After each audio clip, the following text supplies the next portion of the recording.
All right, well, I just wanted to thank everybody for coming to our first virtual local author panel. And I also wanted to thank my volunteer Zion for helping with this event and others. So it's been interesting working through this pandemic. We used to have these events at the library, and they were a lot of fun because we could meet with the authors. They had time at the end to sit at their own tables, have their books signed, discuss their books further with the crowd. And so tonight we will be posting information on how to purchase Tucker, Candy, and Kay's books. Zion will be posting that in the chat. So please do support them if you like what you hear tonight, because as I was saying earlier, I think it's really important to support art right now because artists are kind of hit bad by this whole pandemic. And for me personally, I need it for my sanity, whether it's literature, music, art, photography. I've just been digging in while I'm stuck at home. So I also wanted to thank Candy, Kay, and Tucker for coming out. Hold on. I made a snafu, hold on. Oops. We'll start with Candy J. Wyatt, who is a local teacher, mother, photographer's assistant, and author of family-friendly fantasy based in reality. Candy will be sharing her brand new Dragon's Winter, which was just released on the 3rd of November and is book 7 in her Dragon Courage series. Then we'll have Kay Jennings, born and raised in Coos County, now lives in Estacada, Oregon. And Kay recently published her second novel in her Apport Sterling mystery series, Midnight Beach, which is inspired by, I don't know if I'm pronouncing this right, the Sigali drug raid, which occurred in South Abandon in 1977. And then finally, we'll have 18-year-old Tucker Hood, who accomplished his goal of becoming an author by publishing Whispers in the Shadows, a fantasy novel based in a world full of magic, wonder, inspired by growing up near Elliott State Forest and Golden and Silver Falls.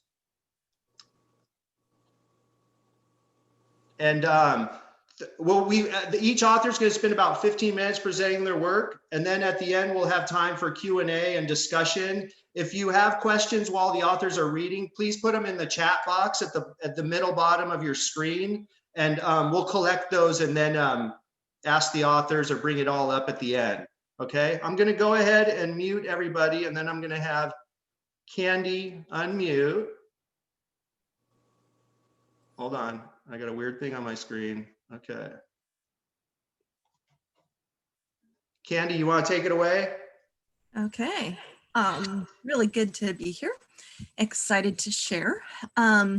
As Paul said, my journey with writing started about 2009 on a Christmas vacation trip to Eastern Oregon. And while we were along the way, there were a couple different events that just kind of conversation starters, road signs that blended to form the inspiration. The first thing that's happened was my daughter, who is named Danya, looked at me and jokingly said, "Mom, you named me wrong." And I looked at her, you don't like mornings, so should I have named you Duskia? And she laughingly said, that would have probably been better. Then we were in along I-85, or 84, and came upon 3 Mile Canyon. And as I saw that sign, in my mind's eye, for some reason, I saw a dragon spewing fire down a box canyon. And then it was just like, well, why don't we blend this together? And I had a Duskia with a twin Ruskia, and they were, the dragon colony is 3 Spans Canyon. One of the dragons is named Wyeth after one of the towns over towards along the gorge area. And it just kind of came together. And I had enjoyed writing in high school, but never really done much since then. And so I started writing. And by the end of January, my daughter was talking on the phone with her friend and said, "Guess what? My mom's writing a novel." And the friend said, "Well, is it going to be a series?" And I looked up as I was struggling to finish out that last chapter, said, "Not if I can't finish the first book." And surprisingly, about 2 weeks later, book 2 got started. And by the June, July-ish, I was halfway through book 5 and it stalled out. And so that's where the books stayed. I read them to the kids. I tried to rewrite, tried to get book 5 to finish out, but it never did. And then in 2015, in February, I went down to Gold Beach to the Writers Conference.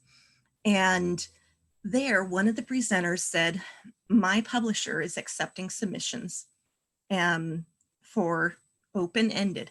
And I'm like, well, I have 4.5 books. I wonder if it's good enough. Yeah, it probably isn't. Okay, do I, don't I? And after debating, I went ahead without telling anyone in my family.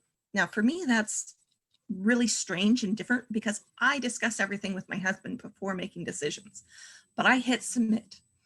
And about 3 weeks later, I had to go to my husband and say, dear, we need to discuss something because they accepted my book. What do I do?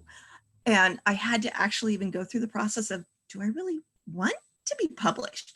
It wasn't something that I had dreamed of doing. And so from there, decided to. And when they learned that it was a series, they said, okay, we'll accept the full series. And at that time, it was the 4.5. That meant I needed to get book 5 up and going. And so while Dragon's Future was just finishing up editing, I started in and was able to do some erasing of a paragraph or 2, and suddenly Dragon's Posterity went ahead and started to flow as well. A year later, about April of 2016, I had 4 books with that publishing company, 3 in the Dragon's Future or Dragon Courage series, and the company said, we are going bankrupt. All of the authors get their rights back, but they have to decide and work it out with cover artists, with editors, with proofreaders, if they're going to be able to continue having their books out there. I was scheduled for an August release of book 4, and I'm looking at it going, what in the world do I do? However, that year that I had of being with them introduced me to the indie author community, because we were a small press and they were part of the indie community. It usually includes those small presses. And so I was able to have the confidence to go, okay, I'm going to self-publish, and was really nervous, but along came. And since then I have, this is book 14. Yeah, wow, doesn't seem possible. I have 3 short stories in anthologies as well. And so the Dragon Courage series is a Dragon Rider series where each book is pretty well independent of the other. It starts with Dusky and Reskia, and then it just kind of continues with various characters going from one spot to another, and as they keep hitting their coming of age moments. And about last year this time, I doing a holiday release. And I looked at her and I said, well, guess what? About last Christmas, when I was back in Eastern Oregon for Christmas again, I kind of came up with an idea and I wrote. And so we had the idea of Dragon's Winter, and it was Dusky and Reskia and their families trying to get together during the winter time, and different things coming into play. And it was a fun story. And so I got together with the cover artist. I showed the original cover work, and she went ahead and created a cover. And then I sent the manuscript to my editor. And my editor read through it and got back to me. There's not a lot of action here. It's kind of just fluff. There's a lot of repeating. Would you think about maybe making this just part of this story and adding in something more? And at the time I was sitting there going, no, this is the story. I've already done that twice in the series where there's kind of multiple stories intertwined. The first one wasn't taken as well as the second one. I'd better not try a third time. But then I didn't know what to do. How do we solve this? And so my editor called me on the phone and we started talking, or we were supposed to. We both missed that first call. And so that night I'm lying in bed thinking about what's going to happen the next day. I'm thinking about the story, praying about it, going, what am I supposed to do? I really like where it's at, but as you said, it's just kind of a fluffy, fun family story. And then an idea formed. What if, instead of writing in the middle of the series, what if I wrote at the end of the series? What if I continued Mary's story, Duska's granddaughter? And what if I pulled a character from book 5 and kind of, had some fun ideas? And so I chatted with my editor, and my editor, every single thing I said, she's like, that's a whole lot nicer of a story. And so in May 7th, with a November publishing date, I sat down to completely write from scratch a new story. In the middle of pandemic, in the middle of writing and who knows what all was happening in the world at the time, in 20 days, I came up with a novel. It was kind of a rough. My editor was looking at me afterwards going, hopefully your next ones aren't quite this rough to edit. It took a lot of time, but we ended up with it. The original cover, well, we revamped it. We kept the dragon, changed the main character, and I loved how it turned out. And then my designer went ahead and had some issues with her daughter being in ICU about the same time as it was time to submit for the paperback. And I received the PDF format. I'm looking at it going, well, that still says novella. This isn't a novella anymore. And oh, it has the wrong blurb on the back.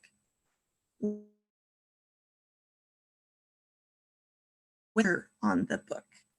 I didn't figure that out until I picked them up and they came last week, and I opened it and it was like, oh, that's what's wrong with it. It's the original cover instead of the one that's supposed to go with it. So I have about 10 of those that I will sell for $8 if you want to contact me later on, and I can send you the original unedited story that went along with that cover. So from Dragon's Winter, we have Mary, and then we have Jareem as our main characters. Mary fidgeted with the handle of her bag, rubbing her finger over the leather. Was she really doing this? Her stomach was turning somersaults, and she hadn't even climbed onto her uncle's dragon yet. Best to mount up before she lost her resolve. She needed to take the next step in her apprenticeship, even if it made her queasy to think of living away from her family for so long. Aunt Alessandra handed a swath of fabric up to her husband, who wrapped it around his face.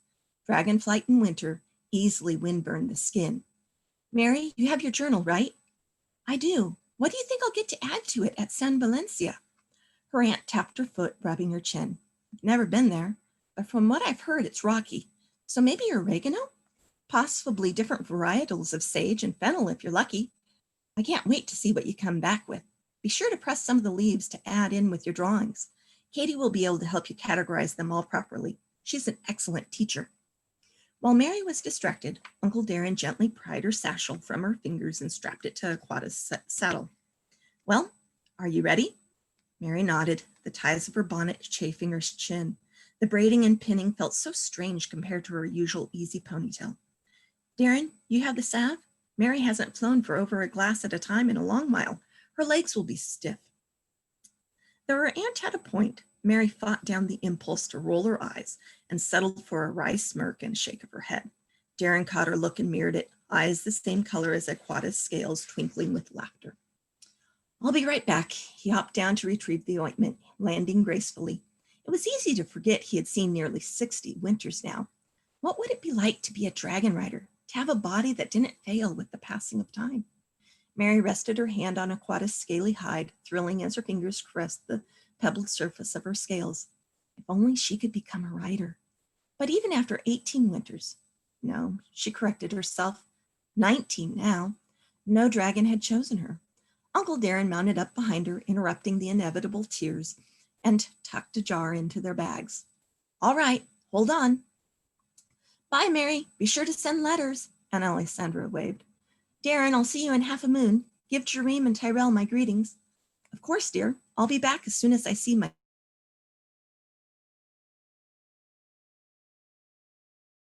She was his only niece, but Uncle Darren had said that from the time she was little. A quad coiled beneath them, and Mary leaned into the saddle, her heart already fluttering. Then, with a spectacular leap, the dragon bore them into the sky, his beating wings creating a wake of dust clouds that billowed behind them as the world dropped away, taking Mary's stomach with it.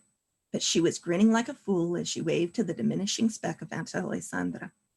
Uncle Darren's farm spread out below, and as dizzying as their ascent was, she still spotted the cliffs of the dragon colony fading away on her right.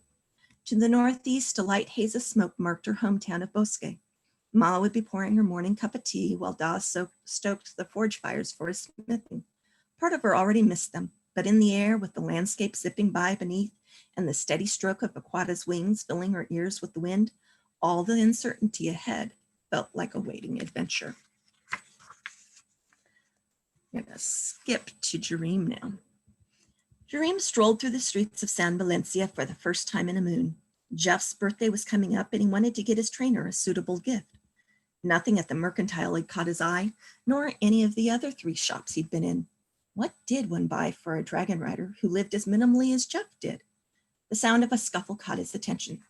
"There you are," a gruff male voice called. "I thought I told you to stay with me."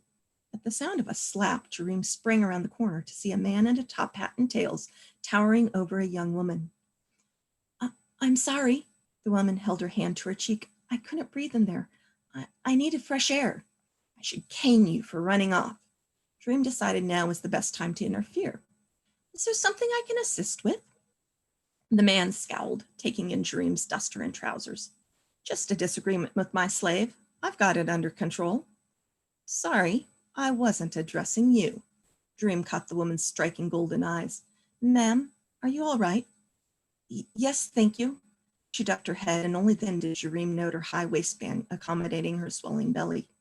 "Now you can move along." The master gripped his cane in one hand and the girl's wrist in the other.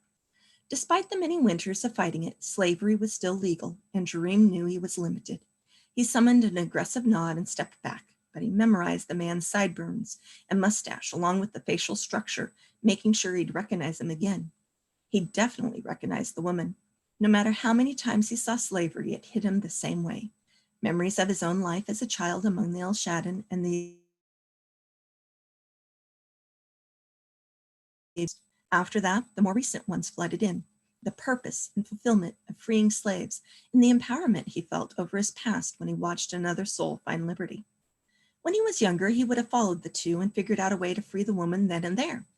Now he knew better, but what would it hurt to keep an eye out while he searched for Jeff's gift? "Hey, Verdance, buddy, want to plan an operation?" His dragon's reply echoed in his mind. "Who's the lucky person this time? Another Jessica?" "No, she's too old to remind me of my sister. This one's pregnant, and from the looks of it, a household slave." "At the main house?" "I don't think so. The man was too well dressed for that, unless he's the head overseer. Too young for Gregor." Verdance didn't reply, and Jereme tailed the pair down the boardwalk as they turned onto Main Street. Once he'd covered the 4 blocks, he rounded the corner and slowed his steps, feigning interest in the pastries behind the bakery window. Ahead among the bonnets and hats, he caught sight of the 2 as they slipped into a building halfway down the street. Strolling past it as if he had nothing better to do, he sent the address to Verdance. 845 Main. "Quite a nice place," his dragon growled. "Find your gift for Jeff and come back. I'll spread the word and see if we can find out who lives there." Without pausing at the door, Jereme quickened his pace. He made his way toward Trader's Boutique, but he was still distracted. It wasn't the first, and wouldn't be the last time he saw a slave mistreated, though the vile trade had diminished significantly in the past several winters. There had been fewer slavers on the roads. Several of the riders had even started talking about moving back to Bosque. After all, it seemed their mission was nearly complete. He almost missed his stop, but backpedaled and ducked inside. Maybe Karsten would have what he needed for Jeff, and some answers. When Jereme walked in, the elderly merchant was extolling the virtues of a bolt of cloth to a customer. "I don't know," the woman shook her head. "There's another one over on Main Street that feels softer and costs half of what you're charging." Karsten reined in an exasperated sigh, turning it into a good-natured chuff. Could be, but I can guarantee that this is free market labor. Most of what you find on Maine can't say the same. But I do have my own house to think of. I can't go about spending twice the money for materials and expect my husband not to say anything about it. She looked embarrassed and glanced sidelong. I'll have to think about it. As you wish, ma'am. If theirs doesn't hold up, feel free to come back. I'll still be here. She blushed and scurried out the door. If they don't try me out first, Karsten muttered under his breath. Glancing up, his countenance cleared a little as he recognized Dream. What can I do for you, young man? Looking for a gift. Karsten raised an eyebrow and glanced at the clock. With limping steps, he locked the front door. What are you doing? Dream stared at the merchant's odd behavior and wondered once more how long he'd be able to continue to run the store. So, this present, who's it for? Gotcha. Just Candy, saw we're a this. little over. Okay, no problem. All right, I will let it be then. Cool. Thank you so much, Candy. Mhm. Now, every time I drive I-84, I'm going to see dragons. Yes. Thank you. Kay, you ready to rock there? Oh, unmute, Kay.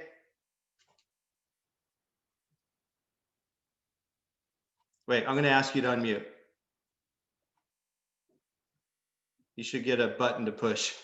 Got it. There we go. Did that Thanks, do Kay. it? Thanks, Candy. It's all yours, Kay.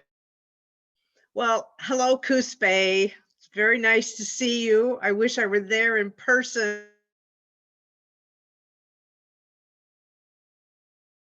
Ago, I think I was there in person talking about my first book, and Paul and his crew were gracious enough to invite me back again tonight. So this is a lot of fun. For those of you who didn't come last year and don't know me yet, I'll just tell you a little bit about myself. I'm from Coquille, lived there the first 17 years of my life. My brother still lives in Myrtle Point in my grandmother's home, and where he's lived forever and ever and ever, it seems like. And I try to get down there whenever I can. My first book is Shallow Waters. Can you see it? Holding that up now. Okay. And the new book, which just published last month, is Midnight Beach. Okay. So I'm going to talk a little bit about Shallow Waters too, because if you haven't read Shallow Waters, and you're interested, if you like murder mysteries, that's what I write, that's my genre. And it's really a good idea. And I think most writers that write a series will tell you that they really appreciate it if you start with the first book in the series. It's our goal as writers to try to grow the characters, the main characters who repeat usually, and they certainly do in my second book. And we think it's important to allow your characters to kind of grow and change a little bit. Otherwise, it becomes stagnant, and I don't think any writer likes that. So if you're just coming new to me and a Port Sterling mystery series, I hope you'll start with Shallow Waters.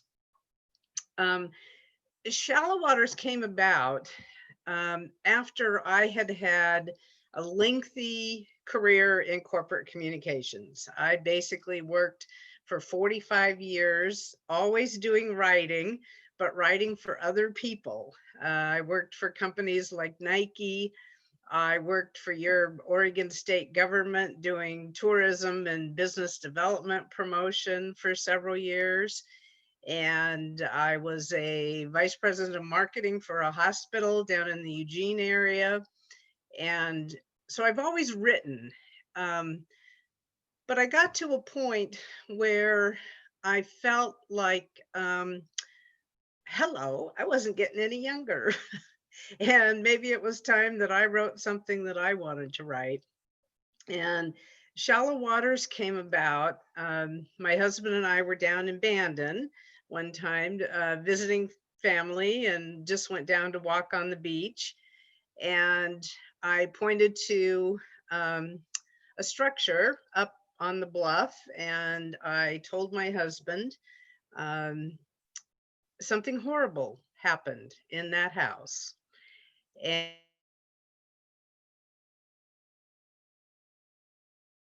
and he said, why don't you write this? But you better make it fiction. I thought about it all the way back to Portland and thought, you know, this might be a good story to tell, and fictionalize it, make it my own story. And so that's how Shallow Waters was born. It is fiction. I have to keep saying that over and over again. I was inspired by something that happened in my childhood, but it is fiction. And the story just kind of grew from just that one little inspiration. And a couple things happened that surprised me. Number one, the book actually sold well. I was, unlike Candy, I never had a publisher. I decided I wanted to do this myself.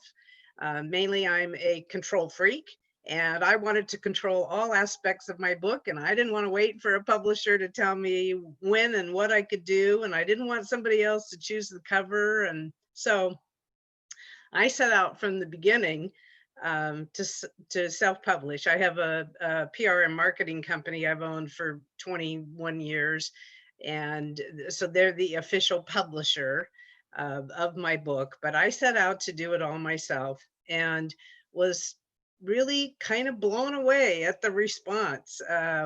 Bookstores bought my book, wonderful libraries like the Coos Bay Library stocked my book. Every single person I know in the world, I think, bought it, and then a bunch I didn't know. So, and the second thing that happened was I became just madly in love with my characters. I didn't know that happened to writers. No one had told me that part, that sometimes they fall in love with their characters. I got to the end of Midnight or Shallow Waters and I thought, gosh, I miss these guys. What shall I do next? And there was some demand for a series. And so I started kind of thinking around for an idea. And an old high school friend of mine who lives in Bandon, still currently, told me about a major real crime that happened south of Bandon in 1977. And Paul, yes, you said it right, the Sigali Raid. And the Sigali is actually the name of a ship. It was a Panamanian registered ship. And I started looking into it. I thought, well, this is kind of an interesting story. And I found out it's still one of the largest drug busts ever on the West Coast, on the entire West Coast. It was a major story. And then I ended up talking to the current Coos County Sheriff, Craig Zanny. Craig in 1977 was a rookie cop, and he spent New Year's Eve that year laying on his belly on the cold beach for like 4 or 5 hours while this raid came down. And the more I talked to Craig, I thought, this is a story. This is a story. And I couldn't believe I'd never heard of it. I was out at Eugene by then, had left Coos County to go to the University of Oregon and stayed in Eugene, but I still hadn't heard about this really fascinating story. So I took it and I just kind of ran with it. I have greatly embellished the story. There are elements of it that did not happen in the real story, but I felt it made it a little more timely and all of that. And some of the people that are still around that remember it have very graciously written to me and said, love Midnight Beach, and for a writer, you got it really right. So that was lovely. And just quickly, I know we're going to make up a little time here. I am currently working on book 3 in the series.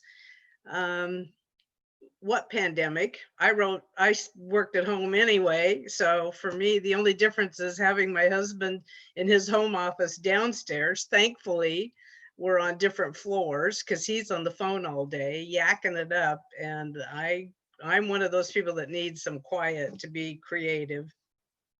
But I've been working hard on it. I'm participating this month in something called Nanowrimo, which is National Novel Writing Month. It's a national event that writers do. In fact, now it's international. I have a friend in Spain who's doing it as well, where the goal is to write 50,000 words between November 1 and 30. You don't go back and edit. You don't work on covers or anything. You just sit your butt in your chair and write. And so I've been doing that since November 1. I'm not going to make 50,000 words. I don't write that fast, but so far I really love book 3. And I'll tell you, here's your tip for being so nice to come in tonight. The working title of it is Code Tsunami. And what generated this idea was living in Estacada, in September, I had to evacuate my home because of the wildfires. The fire ended up touching down about half a mile from our property. We were lucky, we were spared, but we had to spend a week away waiting and hoping that the fire wouldn't reach us. And that got me thinking a lot about natural disasters. But the fire is still too raw for me to even think about, much less write about. And I started thinking, okay, Port Sterling, which is really, by the way, Bandon, Oregon. And those of you will recognize a very thinly disguised Coos Bay, Coquille, Bandon, Gold Beach, the whole area. It is fiction, and I did that on purpose so I could make up stuff, because that's what writers like to do a lot. So, but it is, you'll recognize a lot of things if you live in the area or are familiar with it at all. And so after the wildfire, I started thinking, what kind of natural disasters could really happen to my characters? Well, you all know what it is. I don't want to scare you, but the most obvious thing for that coastal region is, of course, the big one, the big earthquake, and followed by some kind of tsunami. And so that's where book 3 starts. So that's all I can tell you now, because I don't actually know how it ends yet. I've got 3 different storylines going in it, and I'm pulling it all together. But I hope to get it out, I think probably early spring. It's clipping along quite nicely, actually. So my main character is a brand new in town police chief. Matt Horning is his name. He has come from Dallas, Texas, where he lived his entire life. And he might have a little baggage of his own there. We're not sure when Shallow Water starts. And he's accepted this job. The old police chief in Port Sterling is retiring. And the city manager reached out and they connected. And so he starts his new job. And on the first day, when he arrives in Port Sterling, a dead body is found in a tunnel on the beach at Port Sterling. And so he has to jump right in. And that's the premise of Shallow Waters. Okay. And I'm not going to read from that or tell you much about it. It's a murder mystery. These readings are hard for me because it's really hard not to give away too much stuff, because you want people to keep reading and turning the pages to find out what's going on and so forth. But Matt is now a staple in town. It's now 3 months after the first murder happened. And by the way, it was the first murder in Port Sterling in 2 decades. So it's a very unusual occurrence. So, but again, I'd like you to read it first because There is a red herring character, if you know what that means, somebody that might be the murderer, but maybe turns out not to be. That character appears in the first paragraph of Midnight Beach. So that's where you'll have a little more background. I tried to weave it in so people know what's going on. They are both standalone novels. They have a beginning, middle, and end. You do find out who done it in both of them for sure. But I think with the character development, it just kind of makes a little bit more sense. So here's Matt Horning. He's newly arrived. He's fairly young. I think he's 44 now. He's a very handsome man. And he is a fish out of water a little bit, because for those of you that have spent any time in Texas, you know it couldn't be much different than coastal Oregon in terms of geography, weather, food, even completely different for him. And so he lands in this little village and bad things start happening to him. So on this morning, when Midnight Beach starts out, I think it's a Friday morning, a body has been found. The first paragraph, and the first paragraph is a little gruesome. And if you get past that, I promise you the rest of it's not quite that that gruesome. I don't write cozy mysteries. I just want to say that real quick. Mine are a little more gritty, a little more real life. These are cops. They talk like cops sometimes, but I think they're hopefully fairly realistic. So here's Matt. It's a Friday morning now. It's 3 months past his first one, and here's how he's staying. Towel drying his hair, Matt stepped out onto the white terry bathrug just as his phone jingled on the vanity. He hesitated for a split second because at 7:20 a.m., it was a little early for a phone call, and it must be something bad. Just like a cop, imagine the worst. He jumped for the phone, answered, and heard silence, then a cough on the other end. Chief? This is Milton, the 911 dispatcher. I'm up at City Hall, finally said the caller. Hi, Milton. I remember you. What can I do for you on this beautiful Friday morning? Well, you're not going to believe this. I don't believe this. Milton pushed his black frames up. They kept sliding down his nose. What is it, son? Just got a call from a county bird counter. Says he found a body and a head, Milton choked out. Sorry, I'm not tracking that. Please say it again. Matt held the phone closer to his ear. The guy says he's out near Twisty River and he found a dead person. Only the head and body are separated. I see, said Matt slowly. Where is he? Do you know that wildlife refuge close to where the Twisty feeds into the ocean? That's where he is. He's scared shitless. I've got him holding on the other line. What should I do? This is important, Milton, and you're doing great. Tell him to stay put, don't touch anything, and watch for my city police car. Can you do that, Milton? I'll be there in under 10. 10 minutes, sir? Yes, 10 minutes. Please tell him to wave when he sees my car, okay? Oh, and tell him to not call anyone else. Got it. Milton hung up. Matt threw down his towel and grabbed the first pair of jeans and a sweater he could find. He snatched his badge, his briefcase, and his jacket off its hook near the front door. Just before he reached for the doorknob, he jogged back to his bedroom and unlocked his Colt 1911 pistol with its box elder burl custom grip from the small safe deep in his closet. Then he ran for his police car parked in the gravel driveway in front of his house. The unfinished bowl of yogurt sat forlornly on the kitchen table. So off he goes, another murder.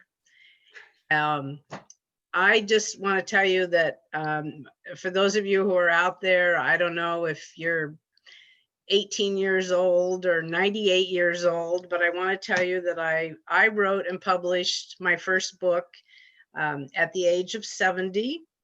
This one is published at the age of 71. And I'm here to tell you, if you think you can't do something, you just keep going. Just put your butt in the chair and keep going. My husband informed me that the English writer John le Carré, who writes some wonderful, wonderful spy thrillers, is I think he said he was 94 years old, and he just published his whatever 80th book or whatever. Okay, I don't mean to cut you off, but we need to get over to Tucker now. Yeah, sorry. It's all right. We're all going a little over. Sorry, It's fine, we but I all want talk. Tucker to get his time too. My book's available at Books by the Bay in North Bend and Winter River Books in Bandon, as well as your fabulous library. And Zion, can you put in the chat where everybody can access everybody's books for me? Thanks. All right, Tucker, you ready to rock? Yeah, ready as I'll ever be. All right, the floor is all yours, sir. All right. Well, I am not nearly as experienced as either Kay or Candy, and it's an honor just to be here with you guys. It's really been great to listen to you guys talk about your experience with publishing. And I've always loved books since I was a kid. I live out in Allegheny, up next to Golden Silver Falls, and as such, I spent my summers in the river and hiking the falls, and my winters inside next to a fire reading a good book. So I've always loved books, and I've always loved writing. My mom will happily tell you that when I was a kid, I was full of stories, and not all of them were great. A lot of them were bad. But eventually I finally figured out what I wanted to write about. I fell in love with fiction and fantasy and world building, especially reading Lord of the Rings and Christopher Paolini's books, Aragon, Basinger, Eldest, and Inheritance. I think that's all of them. And it inspired me because he published his first book when he was 16, and I was gonna try to shoot for that. I missed it by a few years, but I still think I did okay. So my book is called Whispers in the Shadows. It's not perfect, I'll admit that. There's a couple things that are wrong with it, but it's a start. It's where I want it to be. It's a book about characters. It's a character development book. There's Roan. He lives in a forest. He had to run away from his village as a kid because he discovered he had these powers to control fire, and he accidentally burned down his house and took his family with it. And the village didn't exactly kick him out. However, they were not friendly to him, and he decided it was safer to live in the woods. There's also James, who is an orphan, and he lives in a larger town. And ever since he was a boy, his only friend was a mouse named Henry. Henry is my brother's name, and he absolutely loves being a mouse in my book. But James and his good friend Henry the Mouse and their other friend Kale, they are all in an orphanage that isn't the best orphanage, but it works for the time being. But one day they decide that it's time to get out. And James learns on that day that he has the power to control storm and lightning. There's Lyria, who's a young girl, and she lives out in the woods with her father, who is a bard. However, he meets a terrible end early on in the story, and she has to go out and seek her destiny. And she finds out that her power is to communicate telepathically. She has telepathic abilities, and she talks to the woods and the animals and other creatures, and even the moon at one point. There's Brianna, and she has the ability to control Earth. She is an herbalist of sorts, and she meets an alchemist in the mountains who tells her her destiny. And finally, there's Aaron, and he's had a horrible life. His mother died when he was young, and his father never quite got over it. He became an alcoholic, and it was a bad situation at home for him. So one day he finally lost it, fought his father back with his water powers, and ran away. Now, all these characters, they're all connected by a prophecy that predicts that the Shadow King, the old evil, will come back one day, and that only the 5 of them, each of their powers listed in the prophecy, of course, will be able to defeat him. And that's what the story's about. It's about them coming together. It's the beginning of the story. So they don't fight this great evil in the end, but they do come together and meet each other all in Coppertown. A lot of the book is description and world building and character building. It's not so much dialogue. And part of the reason that it's not dialogue is I'm not good at writing dialogue. It's a very difficult thing to do. And hearing Candy and Kay read their dialogue, I am amazed. That is awesome, you guys. I wish I could be that good. But yeah, it's not so much about the dialogue for me. It's more about building a world and describing the scenery. And this was the perfect book to do it in because it's introducing characters and having them all come together. I went down the self-publishing path as well, mainly because I felt like I needed to get it out there by that deadline that I had set for myself. And my letters and rough drafts that I had sent in to publishing companies hadn't gone through. I had gotten negative responses. So at one point I just said, okay, I can just do this by myself. And I did. It's a very tedious process, but it definitely is rewarding to be able to say that I had full control over the book and just have the ability to have it all be mine. I mean, my mom did help me with the editing process. She's an English teacher, and I am so happy that she helped me with that. Yeah, I'll go ahead and read a little excerpt here. This is definitely the one that relates to me the most because it is just descriptors about everything around it. A crisp, cool, brisk breeze whistled through the otherwise undisturbed night. It caressed the tops of trees, softly blew on the heads of sleeping birds. It tickled the grass and left waves of laughter to flow through the meadows in its wake. It blew gently across the top of the river, who responded with a ripple of satisfaction. The wind continued to fly aimlessly through its midnight kingdom, the secret paths illuminated by the full moon's smile. The wind smiled back at the moon, happy to be able to explore freely in the dark without fear of things that hide in the shadows. At least, that's what he thought. As the wind explored valleys and dales, he saw shadow flicker across the field. A cold chill ran down his length. It caused parts of the straight flowing breeze to curl into small eddies and fold over themselves. On a normal night, the wind would avoid anything that looked as suspicious as the shadow that flitted around below. But tonight he was unafraid. The moonlight acted like beer. It gave the wind a crazy, dangerous, foolish courage. He slowly floated toward the flickering shadow below, taking his time and looking happily at the beautiful night. The moon's gleam tinted the thin layer of mist on the ground with a shimmering, silvery light that spread across the valley and filled it with an ethereal liquid. The treetops and meadows blended together as the wind looked down from his height, the ghostly liquid in the valley painting a beautiful picture. Slowly, he submerged, the light slipping through his airy body and giving him a wonderful sensation of gradually being lowered into a warm bath. The wind twirled lazily and touched the tops of trees. He giggled like a child as they swayed to and fro at his touch.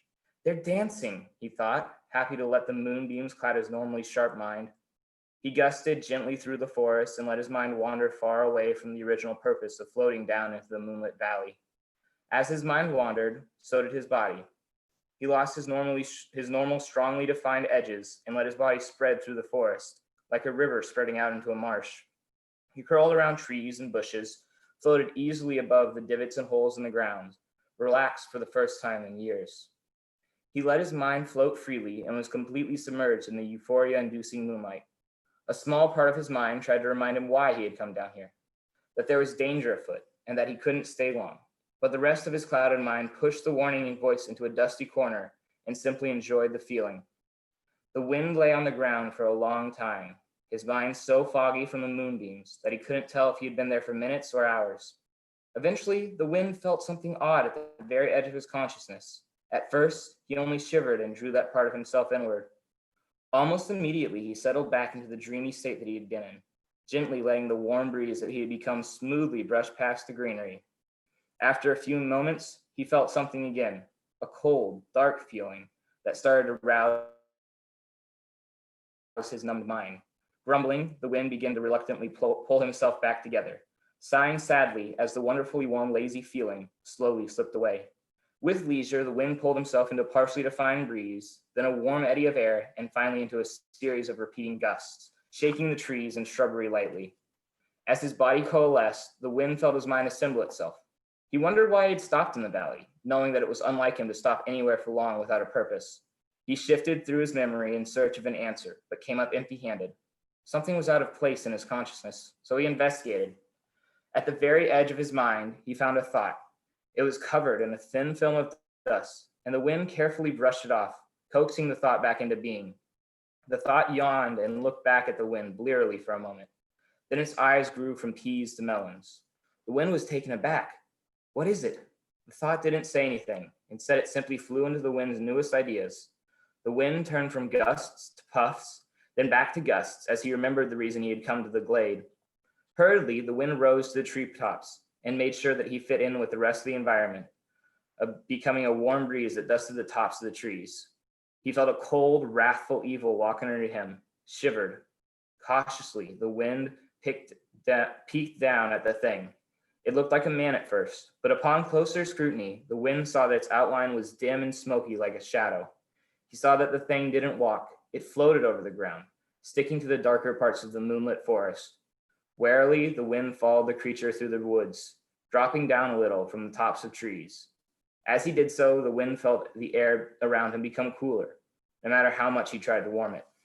Suddenly, the figure stopped and turned around, carefully examining his surroundings. Surely it can't tell that I'm here, thought the wind. The figure slowly looked upward, and the wind felt the air grow colder. A pair of red dots appeared from behind the edge of the figure's hood, and the wind felt as though they were boring into him. The wind stilled, his equivalent to holding his breath. All of a sudden, the wind felt the air around him turn to ice, freezing him in place. Caught off guard, he struggled to break free, but found that he could barely make a breeze. Stunned by the sheer power in the feat, the wind whispered, "Who are you?" The figure below chuckled. "At least you know not to ask who I am." Its voice was harsh, like smoke from burned and rotten corpses of the dead and dying. "Although I believe that you are old enough to know what I am." The wind stayed silent, stunned by the fact that the creature could hear and understand him. No response. I would have expected more from the north wind. The red dots stared up at the wind, their intense gaze making him feel like his skin was crawling, a very unusual feeling for him. "Well, since I won't be getting a response from you, I see no harm in answering your question. After all, there are very few people left who can even speak your language. I am the king's left hand, the shadow in the flame, the smoke from the dead, and the light turned dark." The creature paused, then waited for reaction, but the wind didn't recognize any of the names. The red eyes blazed for a moment. "Has it really been that long? Long enough that even the wind has forgotten me?" The figure grew as it bellowed and raged, the edges of its shadow reaching out around it. "Maybe you will remember my true name and my master," it hissed angrily. "I am Raylan, the first of the Shadow King's warriors. I am the one who summoned him to this world. I am the reason that Puny College is now just a mass of rubble at the bottom of the ocean. Do you remember me now?" The wind felt another sensation that was strange to him. Fear. He remembered that name. He remembered a time when the Shadow King had ruled the kingdom. He remembered the great Strante, Telron gone to the dark side. The wind had been there the day the college had fallen. He remembered that it had taken one Strante to tear down the great walls of the college and defeat all inside, including the Archmage. The wind remembered all of this and was afraid. The figure laughed in satisfaction as the wind pushed against his strength harder than before. So you do remember me. Good. I have a task for you. It stopped to make sure the wind was listening. After a few moments of struggling, the wind gave in and listened to what the creature said. Spread your fear. Take it with you, because my master has awoken. All should be afraid. With that, the creature let go of the wind and let it fly away. The wind would do as it was told, if not because it wanted to, then because it was its nature. The wind couldn't help but spread its feelings to the surrounding environment. The figure laughed again, then turned back to his path, following the river toward Copper Town. So there's a couple terms in there that I don't think anyone knows. The first one is Strante, and that's my my creation of the evil shadow warriors of the Shadow King. So there's that one. Telron is my equivalent of wizards. Part of it is I just love the idea of creating my own language, and I've kind of started doing that. World building in general is what I really enjoy. And yeah, that's one of the first interactions that the reader has with the bad character of this novel. I wanted to pick one of the chapters, one of those sections that had a different character in it, but it's so hard to pick a character when I have 5 of them, and it's hard for me to choose one to talk about, and it would take too long to talk about all 5 of them. Anyway, I've probably gone overtime, and I just want to say thanks for listening, guys. Thank you, Tucker. No, you're perfect on time, actually. Thank you. Great. Well, thank you all so much. That was great. And one of the things I love about these is just letting the authors do what they want. Sometimes people just spend most of the time describing their work or their writing process. Sometimes people just read, but I just love letting the authors do what they want to do. And if everybody wants, you can all respectfully unmute if you want to say anything or ask any questions, please do. Oh, wait, it looks like we have one for Tucker. It says, this question is for Tucker or anyone that has input since he published at 18. Ashley says, I'm 17 and hope to publish one of my books before I become an adult. Is there any advice you would have for me? Where do you start? I think I'll love your book, by the way. I think the last part was to Tucker. But it looks like anybody can answer that. You want to start, Tucker? Sure, I'll give it a shot.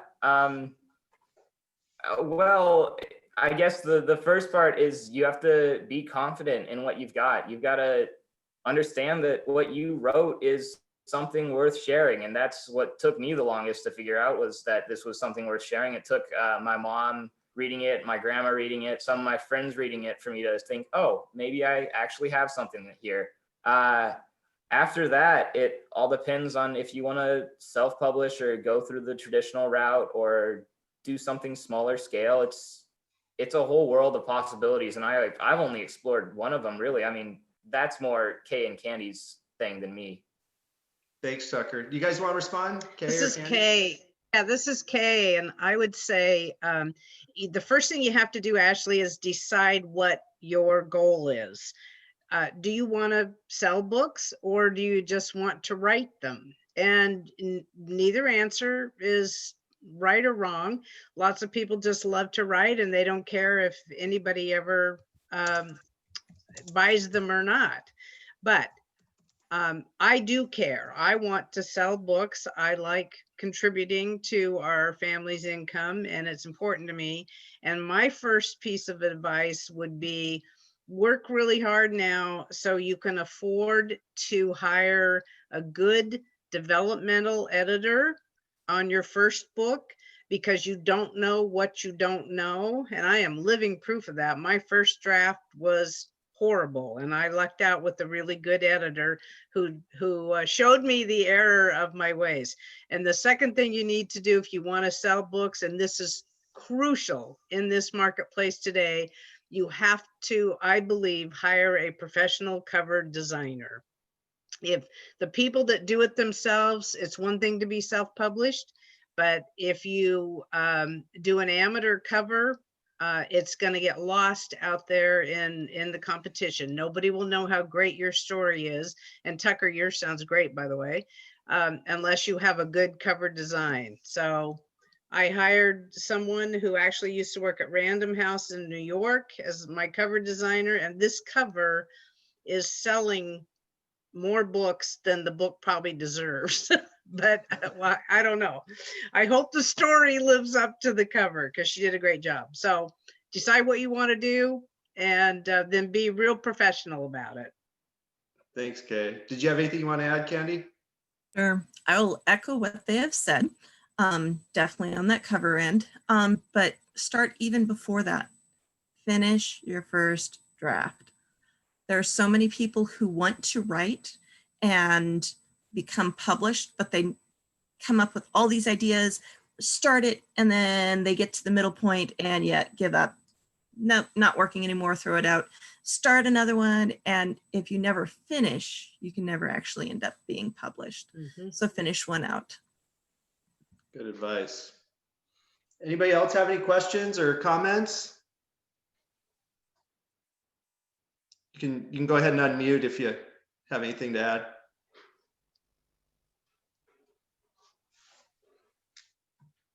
Or put in chat if you don't want to talk. We're okay with that. Wayne, one thing I'd like to suggest is, I know a lot of new writers when they start. I was an editor for 25 years. And one of the things a lot of times with new writers is they get started and they try to be both a writer and an editor. And it seems to me that, you know, a writer flows the story forth and an editor does a different job. And you try to wear both hats at the same time. And it's like you're pushing on the accelerator and the brake at the same time. The only time I would suggest that you go back and edit something or fix it is if it sticks your attention and your story stops because you can't get over something that, you know, didn't seem right or didn't work or whatever. And then you probably want to go back and fix it. But the idea is to just roll it forward. And the faster you can go, the better. It's like all of a sudden, you know, you may notice your character starting to come alive and starting to say things you didn't expect. And that's just the magic of it. That is the highest high you can get, I think, when your characters start running amok and doing things you didn't expect them to. What fun is that, huh? Is you're creating your own universe. So, and Good points, Wayne. I love what was said about falling in love with your characters, because that is another thing. It's wonderful. Yeah, I was thinking, you know, they're good if you're in love with them and you can't wait to hang out with them again, right? Yeah. Most definitely. That's probably one reason why I have so many, is because following the different ones that I fell in love with, and or there's the whole deal of, you know, different people inspiring characters. And so one of my trilogies is based here in the Port Orford Langlois area, and it's inspired by students. And being able to now, every so often though, I trip up and I call one of my students by the inspired character name instead. Nice. I just want to share a couple things in chat. Jacob said, all these books sound so good. I can't wait to read them all. Jen said, this was wonderful. Thank you, Candy K and Tucker. And thank you, Paul, in the library. What else do we got here? Jacob again saying they all sound good. And Jen said earlier, thank you, Tucker. Great descriptors and great dialogue. A bright writing future ahead, ... I was just seeing if there are any other comments the authors might have missed. Again, Jacob's looking forward to reading all you authors. Anybody else have anything to add? And I would share, thank you all. This has been wonderful. I am not well, don't feel well, but this has been a nice way to sit down on my couch after disengaging from my office upstairs and my laptop in the state of Oregon's business. You know, so I get to just relax, and this has been wonderful. I love all the creativity. Every one of you were different in your own way, but I most related to UK. I have worked since I was 14, but since I was 19 in a crisis arena type situation, mental health, housing, something my whole career. And I've always done the crisis intervention and stabilization in every direction for everyone, and currently serve in the community for the state, COVID anything, which is like everything. And I'm on every task force, and I'm on work groups at the state, writing program for the prison, doing stuff. I'm on several work groups, and I am so busy. And then internally, I teach inside. I teach DHS employees, and I do all stuff, and I do the facilitating for all the departments, for all kinds of things. And so one day, I'm like, I'm gonna stop or breathe or find the 6 minutes a day times 365 times 20 to write the trilogy in my head that has nothing to do with what someone else wants. I'm not getting paid for it, and I'm not responding to the community crisis 10 to 12 hours a day, 6 days a week. I actually have something left over for Starla in writing, because I have stories, and I have people like, when are you going to write? When are you going to write? And I'm like, I don't know. Now I'm assessing the youth and the young adult homelessness in the state of Oregon. I'm kind of busy, so I love where you had the next chapter and you got done. It gives me hope. It gives me hope. There is hope, and I think you have to want it badly enough that you find a few minutes here and there. And what Candy said about starting and finishing, no matter how long it takes you. It took me, we moved in between from the city of Portland out into the country and had some other big things going on. It probably took me a year and a half to write the first draft of it. The second book goes a lot faster, because then you kind of know what you're doing, and you know what to expect of yourselves in terms of when you write the best. I write the best in the morning. You may write the best at midnight. You just kind of find that out once you sit down and start doing it. But you know if it's important enough for you to sit down and start. And Starla, I think you have plenty to fictionalize for your stories through your 10, 12 hours a day serving the community. No kidding. There's a lot of story, but there's already a story written in here. It just needs to come out there, which I write that way. Sometimes supervisors go, "Where is it?" And I'm like, "It's still right here." And then I just write it, and then I don't even know what I wrote. So I just need to get rid of their assignments. But you're right, I have to want it a little bit more, I guess. And I have someone who's a great editor and is published, and she's waiting. She's been waiting for 18 years probably. So You're ready to go. Yeah. if we would just quit having wildfires and global pandemics and things that need my attention. Yeah. I don't know. Yeah. I don't know. If I didn't have to pay the bills, and I don't know. But 6 minutes a day, I find. Yeah. Honestly, being a teacher, mom of 5, okay, now there's only currently 1 left at home. Photographer's assistant, as in my husband is professional photographer, and I'm helping him get the business up and going. It's been a lot, and it's like, where do I find the time? And so people ask, how do you do everything? And I've learned, like Kay, early morning. So I will get up 5 o'clock, get ready. And even if it's just a half hour before I get my breakfast and head out the door, I'm trying to protect that writing time. So just find your little niche, even if it is just a small bit, and it will eventually be able to build up. Good advice. Okay. I just want to add on that what Candy said really stuck home with me, getting that first draft done.